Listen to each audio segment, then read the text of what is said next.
Reka mbasuhuze kandi mbifurize kugubwa neza n'iki igicamunsi cy'itariki ya 6. Tuje mu makuru yacu kuri iki gicamunsi, ndagaruka ku barwanyi b'inyeshyamba za M23 mu mujyi wa Bukavu na Goma byayobye ku buryo bari muri Uvira byahise biba ngombwa yuko batumizwa igitaraganya. Ni iki kigiye kuba muri Bukavu na Uvira? Ese ni iki kigiye kubera hano muri Uvira muri rusange gitumye Makenga ndetse n'abafatanyabikorwa be cyangwa abo bafatanyije mu buyobozi bw'izi nyeshyamba bahamagaza abarwanyi bose bari muri Uvira kwidefanda no gukora kamufuraje yose ishoboka, bagataha bagahita bazamuka bakava muri Uvira badakoze amaguru hasi. Ndagaruka kandi kuri General Mayanja, ni Mayanga wa Gishumba, uyu nguyu wamaze kuba afungirwa i Kinshasa. Ibyo turabigarukaho mu buryo bukomeye cyane. Ni mu gihe mu bice bizwi nka Kabimba ndetse na Karundu, aha ni mu bice bya Uvira, ndakubwira byinshi biheyerekeye. Ndagaruka Igitega haravugwa ngo ingabo z'u Burundi zigera ku 1000 zaburiwe irengero. Media yazimize, ntumbaze niba yazibitse mu nda yazo, niba yazitaye mu Rwabayanga, ntago nzi ahantu media zishyize. Iby'izi ngabo ndazigarukaho. Kandi muri Uganda ntago ibintu byifashe neza. Muri Uganda ubwoba ni bwose bw'uko mu kwa 4 w'icyumweru gitaha bishobora kuzahinduka, ndetse internet ikaba yategujwe ko ishobora kuva yakurwaho cyangwa ikaba yahagarikwa mu gihe amatora azaba arimo araba, dore yuko bitaba bibaye ubwa mbere. Ariko none ikindi gikomeye turi buze kugarukaho ni M23 irimo iravomera mu rutete, irimo iravoma biva, imeze nk'aho umuntu urimo urahaha ariko akajya abika mu ruhago rucitse, n'ubundi agasukamo bica hasi byigendera. Ni abarwanyi rero bafashwe n'izi nyeshyamba za M23 mu mujyi wa Goma. Bamwe bafatiwe ku kibuga cy'indege cya Goma, abandi bagiye bakurwa mu bice bitandukanye, ariko ari aba FARDC. Uyu munsi n'ibikoresho byabo byose uko byakabaye bacomotse gutya, babaca mu myanya y'intoki, baravuga bati nubwo mwadutwaye mukatwica urubozo mukaduforomata mu mutwe, ariko umutima wo gukunda igihugu wacu ntiwatuvuyemo, turacyari FARDC yindi ya kera, ntaho tuzajya. Ibyo mwakora byose tuzakomeza turi abasirikare, turi n'ingabo z'igihugu cyacu, ntabwo dushobora gukorera inyeshyamba.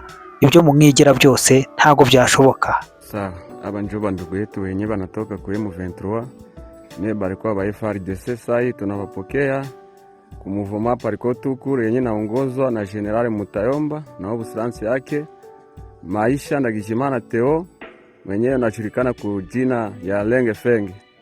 Sai tunapokea bandugu yetu, unataa nabo ni wanaume batasema. Tunaanzia kwa huyu. Wewe jina lako nani? Asimpi Commissaire Kizon. Sema sana, sauti. Asimpi Commissaire Kizon. Unatokea wapi? Bakanayibiso le 27 janvier na aéroport à Goma en pleine fête. Bamenayibiso na Rumangabo na Boloko tosali dimo kuna babimisi biso. Badote biso technique eto comme travailler na bango mais elle tomoni unité plus proche amwana toye commissaire. Unatokea mu defense gani? Ukilima gani? Kasheke. Sawa, pale Kasheke mlikuwa mnaongozwa na komanda gani? Ya M23? Komanda Sami.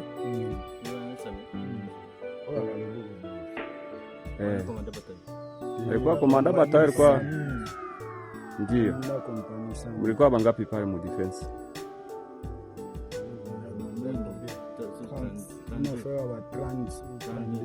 Trande. Sawa, asante. Tunaenda kwa huyu naye atajieleza na aseme kwenye alikuwa anatumikia. Sawa. Kumona ngayo ndo Musa basoda sa bisi ndako sana Goma. Sirayu. Kumona ngayo ndo Musa basoda fa bisi ndako travailler na Goma. Itangu bitumiko tageti na kata ville. Mwana zaidi to bundi minushe sili ndi bakanga biso na maboko. Ngaya le 28 janvier toyeti na Rumangabo na kata Boloko tosali bimwa. Yobi misabiso kete tukuma travailler na bango. Bon, ata mo shoka ko sala za lakiti ya bisi boye kino bayena biso na bango mbana bango na isimba kikati ko bayi mo eto rejoindre kwa mikuza proche na biso wa zalendo. Bolo te ko se présenter à.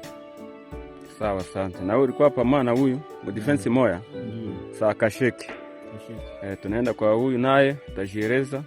Kombo na ngashi na Patrick. Pandisha silaha. biso tu tozalaka na defense moko na bango nde toyeboye po bozonga na biso na unité na biso. Ilikuwa muunité gani ya FARDC? Aiglon, le 3e brigade ORR. Correct. Sawa, tunaenda kwa huu naye. Kombo nanga Rome Kapela. Kaka ndenge bauti koloba tozalaki biso nyonso na defense moko kuna kokanga batokanga badaki moko tini makambo nyonso na defense moko. Na wewe ni Kasheke? Sawa sawa, asante. Tunaenda kwa huyu.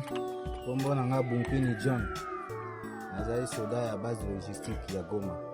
Bakanga biso tango mboke koyaki Manteka. Ndia mwana tozapeka defense moko na bango. Ndio zomona. Na wewe Kasheke? Wewe Kasheke. Sawa sawa. Kombo nanga Kalamba Lube. Tozalaki na bango kaka isika moko na defense moko wana ya kapteni Danis Sami. Ndio mwenye alikuwa anaongoza pale mwa ile defense ya Kasheke. Sawa. Basi mwe FARDC mlikuwa mnatumika muunité mwana hapa? Tigre. Tigre? Sawa. Na wewe 1101. Sawa. Naenda kwa huyo papa naye. Mie ni Kitarigena. Nilikuwa FARDC. Mimi natumika na 22e brigade de réaction rapide ya General Dunia. Donc sa Goma inaanguka ndio bana tukamata mateka. Mimi nilikuwa kwa hospitali kwa Sebeka Ndosho. Ndio bana nikamataka, bana nitumikisha nguvu sana. Donc mimi naona unité ya banduku wetu bazalendo iko karibu hapa na madefense tuko nazo. Ndio mimi natoroka mimi nakuwa kusirandre na unité banduku wetu. Dore iki rero nicyo bita kuvomera mu rutete, iki nicyo bita kuvoma biva, iki nicyo bita gukora ubutsa nka wa mwana wenda undi. Nk'ubu ngubu ibi bikoresho byose barabitwaye, nta kintu n'iki na kimwe babasigiye, imbunda zose barahambiriye, za magazini bahambiriye zose baratwaye, nta kintu na babasigiye. Ni ukuvuga ngo mu bikoresho byabo babahaye bose nta n'umwe ugisize, bose babizamukanye. Babishyiriye hehe? Babishyiriye FARDC. Tuvuye aho rero ibyabo basore reka nigarukire mu mujyi wa Goma na Uvira.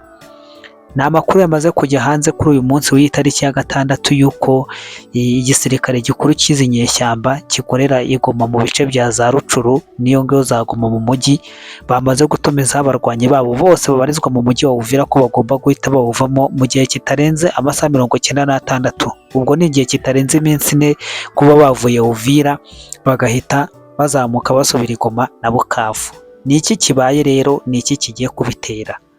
Kimwe mu birimo birahabera, aba bahungu barimo barakubitwa kandi barimo barahomba bikomeye.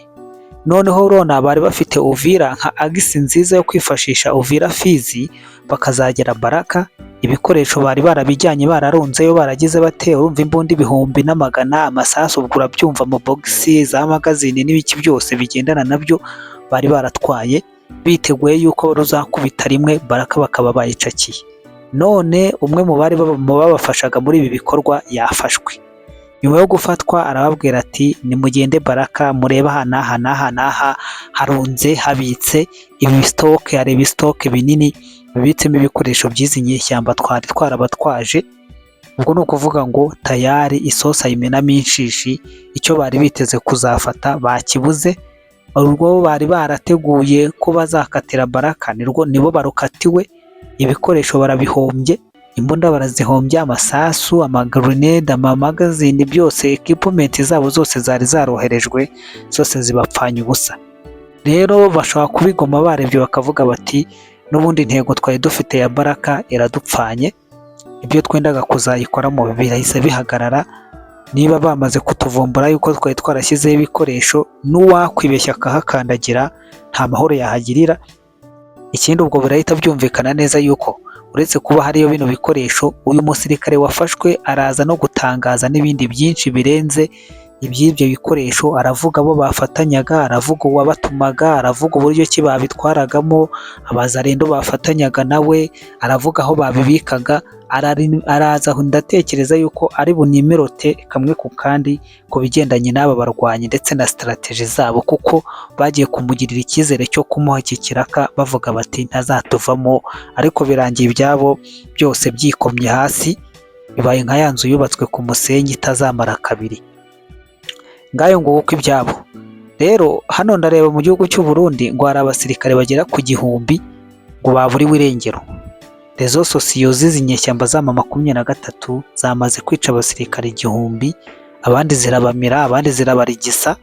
Ubwo ntumbaza aho zabashyize, nkibaza ngo abasirikare 1000 b'u Burundi bacikiye hehe, banyuze iyihe nzira? Umubare 1000 kari abantu benshi kugira ngo bazatoroke gutya bagende ikirongo kimwe, kari ibintu bigoranye. Ko noneho no kugira ngo abantu 1000 baterure bavana ahantu hamwe, muri 1000 ntekereza yuko abazi imibare ntekereza yuko ari hafi batayo yose yaba yagiye. Nkibaza ngo batayo yajya gucika yabaye iki? Yaba yagiye mu buhe buryo? Yajyanywe n'izihe ndege, n'izihe modoka? Ko batayo ifite ibikoresho runaka yabinyujije hehe? Ibyo ni icyerekana ko ari ibinyoma n'ibihuha biba biri aho ngaho. Nanabihuza n'inkuru zirimo ziravuga Gitega ngo havugiye amasasu. Bantu banjye, inshuti zanjye ziri hano Gitega ndetse n'abari hano mu nkengero zayo, muze kumva amakuru neza yizewe. Ayo masasu yahavugiye sangahe? Yarashwe nande? Yarasaga nde? Hari habaye iki? Ibintu biri aho ngo byo guhimba gusa ibinyoma ngo kugira ngo bakunde bateze akajagari mu mitwe y'abarundi. Dore ko ibinyoma wagira ngo babikora bafite aho babihinze baba bagiye gusarura, ntabwo mbizi. Uganda rero, Bobi Wine yamaze gushyira hanze amakuru y'uko Museveni afite gahunda yo gufunga interineti y'igihugu ejo bundi kwa kane w'igitaha, ku buryo abagande bose bazabakoreraho interineti ngo mu buryo bwo kugira ngo amatora abashe kuyiba neza. Bagomba kuyiba neza kuko urabizi n'ubundi nta kintu Museveni atazakora kugira ngo azaramire ku butegetsi, kuko yibeshya akaburekura. Aho yafungirwa bavuga ngo Maduro ngo yagiye atenga iki n'iki, yibeshya akarekura ubutegetsi. Ubwo rwaba rumutegereje ni ukujya gusoreza umwuka wa nyumira he, kuko abo yishe ni benshi. Amapropaganda yakoze ntagira ingano, ibihugu yasenye, abaperezida yahitanye, ubugambanyi yakoze haba imbere mu gihugu no hanze yacyo, ibyo byose byaba bimutegereje. Rero kuba interineti izavaho si ubwa mbere, kuko no mu matora aheruka muri za 2020 kugira ngo byari byabayeho. Ubwo rero n'ubu ngubu nyine nta kundi. Kandi ibi bintu byatangiye gutogota gutya mu Bugande, mwitegure ko hari igihe abagande bashobora kumuvumbukana bakamusarana, bamusarana ubundi noneho rukahana inkoyoyo. Dore ko bavuze yuko umuhungu we yavuze yuko ngo buri musirikare wese afite amasasu 7 yagenewe kuzakoresha mu myigaragambyo izaba. Ngo no kuvuga ngo umusirikare wa Uganda wese azaba agenewe kuba yarasaba civile 7 mu gihe byaba bibaye ngombwa yuko imyigaragambyo. Ni byinshi rero bizagarukwaho, ni mu cyumweru gitaha tuzagenda tumenya byinshi bigendanye n'igihugu cya Uganda. Ubundi mbabwira ngo mukomeze kugubwa neza.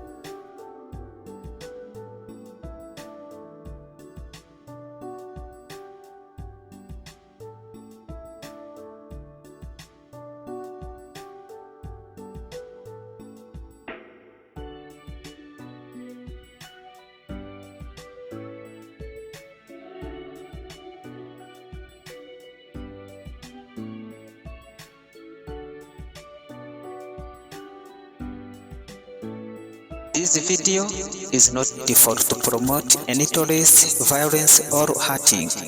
Our purpose and target is to inform and to teach, not to hurt anyone wherever. And I repeat that we never made this video to promote any terrorist or to promote violence or to promote any hurting. And our purpose and our goals is to inform and to teach, not to hurt anyone.